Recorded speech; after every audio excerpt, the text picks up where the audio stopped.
Hello guys! Alors je suis super contente de vous retrouver aujourd'hui pour une nouvelle vidéo et c'est une vidéo qui sera assez courte donc là je suis en pleine période d'examen mais je me suis dit: «Vas-y, t'as un petit peu de temps, le petit dort même s'il est tard, fais ta vidéo» et alors je vous retrouve tout de suite pour la vidéo.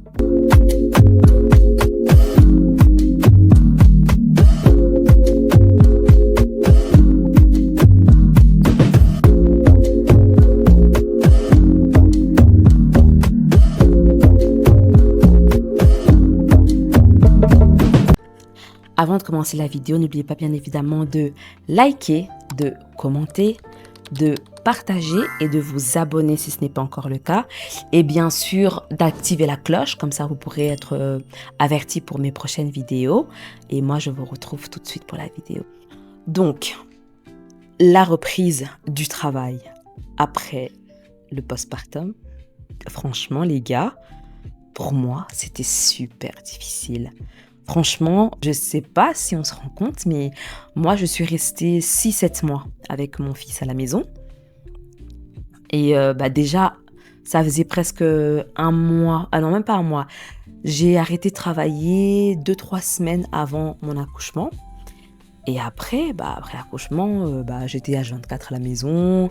Je faisais quelques petits déplacements et tout. Mais bon, voilà, après, j'avais complètement oublié le travail, quoi. J'avais complètement oublié les réflexes. Je dormais pas forcément à des heures fixes. Je me réveillais pas à des heures fixes non plus. Vraiment, j'avais un rythme totalement aléatoire, quoi. Ça dépendait de mon bébé. Comme lui dormait bien aussi, donc on se réveille pas super tôt non plus. Donc, c'était vraiment un rythme aléatoire. Et j'avais une petite routine. Lui, il a commencé la crèche à 6 mois et demi, presque 7 mois. Et moi, j'ai repris le travail 1 mois après. Mais vraiment, je n'étais pas prête. Vraiment, j'ai eu les 2 premiers mois quand j'ai repris le travail. C'était super difficile. Et je vous raconte. Donc, comme je vous disais, franchement, c'était super difficile. Et qu'est-ce qui était difficile? Donc, premièrement, déjà, le fait de savoir qu'on va laisser son enfant parce que pendant X mois, tous les jours, on était ensemble toute la journée. En tout cas, la plupart du temps, on était ensemble toute la journée. Et là, d'un coup, il faut qu'on coupe le cordon comme ça, d'un coup, du jour au lendemain. Après, il y a une période d'adaptation. Moi, mon fils va chez Naki en privé. Donc, il y a un temps d'adaptation. On voit un peu comment est-ce que la dame s'occupe des enfants. Mais bon, ça dure qu'une semaine. Mais après une semaine, en tout cas, quand j'ai repris le travail, quand j'étais à la maison, c'était différent parce que je me disais, bon, je suis quand même à la maison, dans quelques heures, j'irai le rechercher. Enfin, je sais pas, mais l'approche était différente. Même si il n'était pas à la maison, mais moi, j'étais à la maison, l'ambiance était différente. Dans ma tête, j'avais pas la pression, je me disais, bon, dans quelques heures, je vais aller chercher le petit, je vais rentrer, je vais m'occuper de ce que j'ai besoin, faire mes activités. Enfin bon, voilà, le rythme n'était pas encore soutenu. Mais quand j'ai dû reprendre le travail, alors il fallait tout réorganiser. Tout réorganiser. Déjà de base, avant que je ne donne naissance à mon fils, moi, j'ai des horaires assez variables au travail. Donc, ça pouvait m'arriver de commencer très tôt. Comme généralement, je commençais très tard. Je terminais aussi très tard. Si j'avais besoin de faire des heures sup, je faisais des heures sup. Mais voilà, j'avais quand même déjà un rythme assez régulier qui me convenait. Mais là, donc il fallait que que je recommence à me réveiller à certaines heures pour avoir le temps de me préparer pour aller au travail, pour avoir le temps de déposer le petit, parce qu'avec les horaires de son papa pour le travail, ça ne va pas. Donc avoir le temps d'aller déposer le petit, arriver suffisamment tôt au travail et ensuite venir le récupérer avant que ça ne ferme chez l'accueillante pour revenir.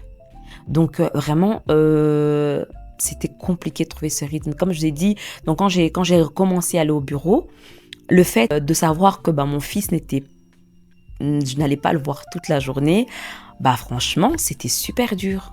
C'était vraiment très très dur. Je sais que j'en ai discuté avec certaines personnes de mon entourage qui m'ont dit que bah, les premiers jours, franchement, ça leur arrivait de pleurer parce que c'était vraiment compliqué. Et c'est vrai que même si j'étais au travail et que je m'occupais de mes dossiers, etc. Je sais pas, je me préoccupais quand même, est-ce que ça se passe bien chez l'accueillante? Est-ce qu'il s'adapte bien? Est-ce qu'il va pas trop pleurer? S'il y avait besoin de peut-être venir ou de venir le prendre quand j'étais à la maison, j'étais disponible, mais là au travail, je ne pouvais pas partir comme ça, comme je voulais. Donc il y avait déjà cette séparation qui était compliquée, de me dire que voilà, il est là-bas, moi je suis au travail et je dois me concentrer là-dedans. Donc vraiment, c'était des émotions assez compliquées à vivre. Mais en plus de ça, moi, ma reprise du travail n'a pas été très facile. Malheureusement, je me suis retrouvée un peu dans une ambiance pas très commode, pas très joyeuse. Donc, j'étais contente de reprendre le travail parce que bah, du coup, ça fait toujours du bien de retrouver un autre environnement, de se refocaliser vers autre chose, de voir d'autres personnes, de discuter avec des collègues, nos collègues qu'on aime bien, etc. Malheureusement, voilà, il s'est passé certaines choses qui ont fait que bah, mon retour n'a pas été des plus adaptés pour moi, en tout cas. Donc ça m'a mis encore plus un coup au moral. Et vraiment, gérer l'organisation, les gars, j'ai vraiment eu du mal.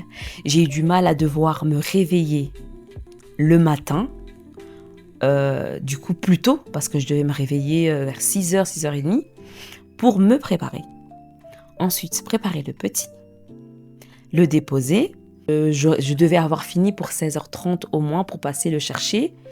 Et vous voyez ce rythme, se réveiller le matin, prendre le petit. Et après, en plus, quand je récupère le petit, la journée, elle n'est pas finie.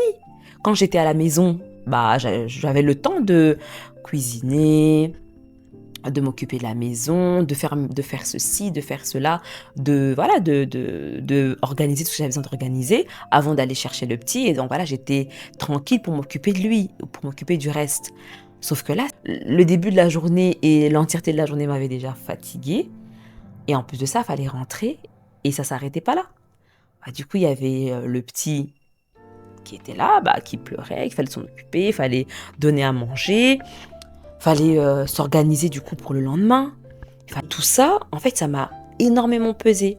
J'avais l'impression que j'avais pas de break, j'avais pas de temps pour souffler.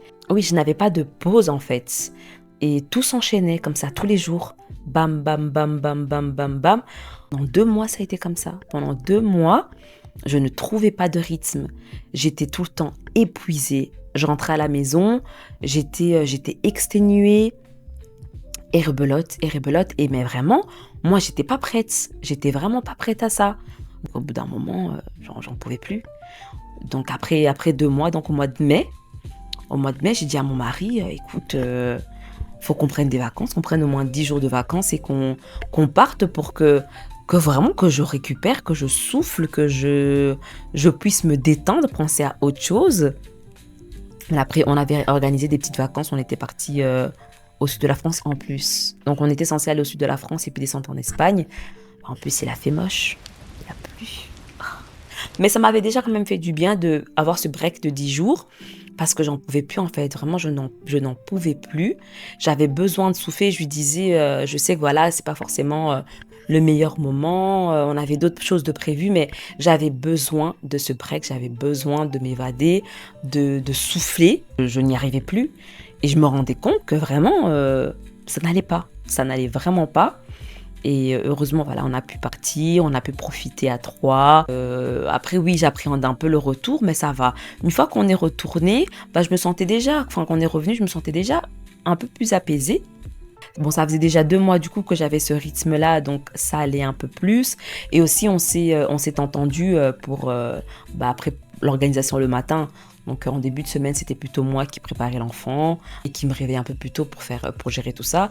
Et lui prenait le relais en fin de semaine parce que bah, du coup, en début de semaine, moi, ça m'épuisait pour la fin de la semaine. Et donc lui, il prenait le relais et donc ça m'aidait déjà beaucoup plus.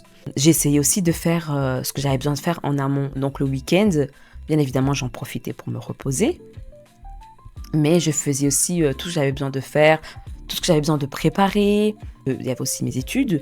Donc j'essayais vraiment d'être vraiment sur certaines choses et c'est vraiment d'être rigoureuse parce que si je prenais pas le temps de le faire quand c'était prévu, ça allait impacter ma semaine et ça allait bouleverser toute ma programmation en fait. Déjà, je suis très organisée de base, mais là, il faut s'y tenir parce qu'avec l'enfant, il y a tellement d'imprévus que si on se tient pas à ce qu'on a prévu de faire, ça s'accumule très vite en fait. Vraiment, moi, c'est quelque chose que personnellement, j'aurais bien aimé qu'on m'en parle, qu'on me dise que faut pas sous-estimer la reprise du travail après un accouchement, que c'est difficile de retrouver un rythme, que c'est difficile de se réinsérer socialement, se remettre à jour, se remettre aux exigences du travail, tout en essayant de continuer à maintenir ses responsabilités et son organisation à la maison.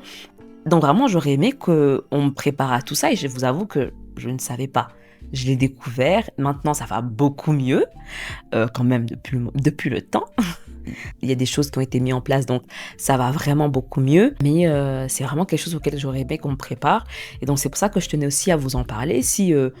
Pour celles qui ont déjà des enfants, ils ont déjà des enfants. Donc voilà. Peut-être que ça peut aussi aider à trouver un rythme. On ne sait jamais. Si vous prévoyez d'avoir des enfants, vous êtes enceinte, franchement, réfléchissez à comment ça va se passer le retour du travail. Donc essayez déjà de vous projeter. Tout ce que vous pouvez déjà préparer en amont, faire en amont, vous dire un peu, voilà, je sais que mon travail, ça va se passer comme ça.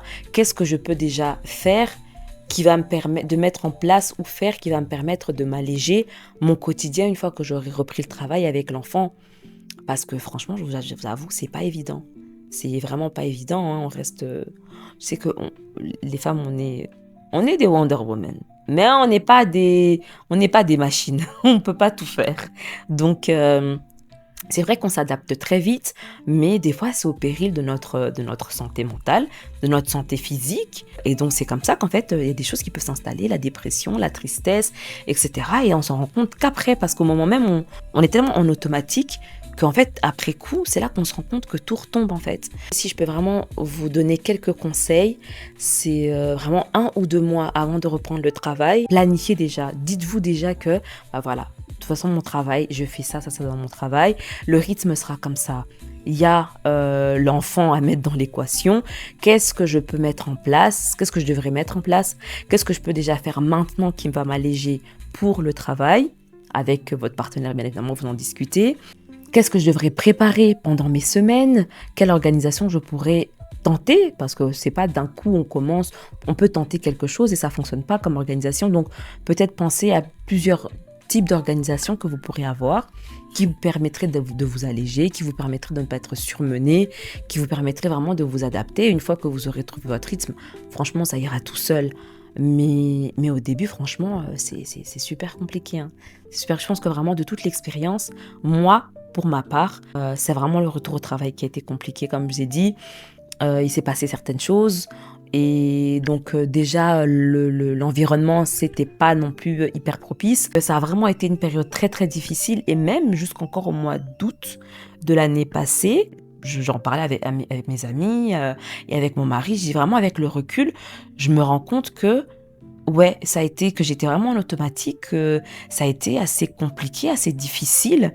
Et pour ma part, j'ai besoin d'un moment où on part, même une semaine, même un week-end, partir, juste en fait sortir de mon quotidien, juste quand je me réveille le matin, ne pas me dire, bon, faut que je prépare le petit, faut que je prépare le travail, il faudra que ceci, il faudra que cela, j'ai telle course, juste ne pas penser à tout ça, parce que je sais que du coup, je suis en déplacement, je peux me réveiller à mon aise, je dois juste penser à profiter, à manger, et c'est tout. Je ne dois pas penser à d'autres responsabilités. Juste ça, ça me fait du bien. Ça me fait vraiment du bien à mon cerveau. Ça me permet vraiment de me déconnecter. Ça me permet de me ressourcer. Et quand je rentre à la maison, je me sens mieux. Je me sens prête. Je me sens d'attaque.